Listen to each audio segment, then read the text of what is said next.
रत्नागिरीमध्ये शरद पवारांच्या राष्ट्रवादीला राजापूर तालुक्यात खिंडार तालुका प्रमुख आबा आडिवरेकरांसह शेकडो पदाधिकाऱ्यांचा शिवसेनेत पक्षप्रवेश। बीडमधील यशवंत ॲग्रो गोळ युनिट बाहेर शेतकऱ्यांचं आंदोलन। उसाला 3100 रुपये भाव द्या, शेतकऱ्यांची मागणी। सोयाबीन 5328 रुपये प्रति क्विंटलनं खरेदी करा, सोयाबीनला भाव द्या, शेतकऱ्यांना कर्जमाफी करा, शरद पवारांच्या राष्ट्रवादीची मुख्यमंत्र्यांकडे मागणी। लाडकी बहीण योजनेतील केवायसी प्रक्रियेत सुधारणा करावी, इम्तियाज जलील यांचं महिला आणि बालविकास मंत्र्यांना पत्र।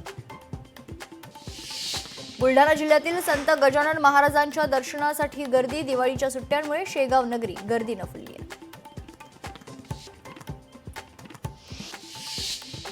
चंद्रपुरात शेतकऱ्यांची केळीची बाग उद्ध्वस्त, शेतकऱ्यांवर अतिवृष्टीचं संकट, शेतकऱ्यांची प्रशासनाकडे आर्थिक मदतीची मागणी।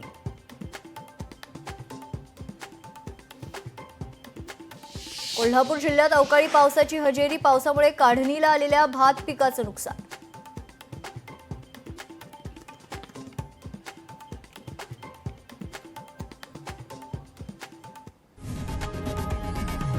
लोकशाही मराठी ऐका, पहा, जागरूक रहा।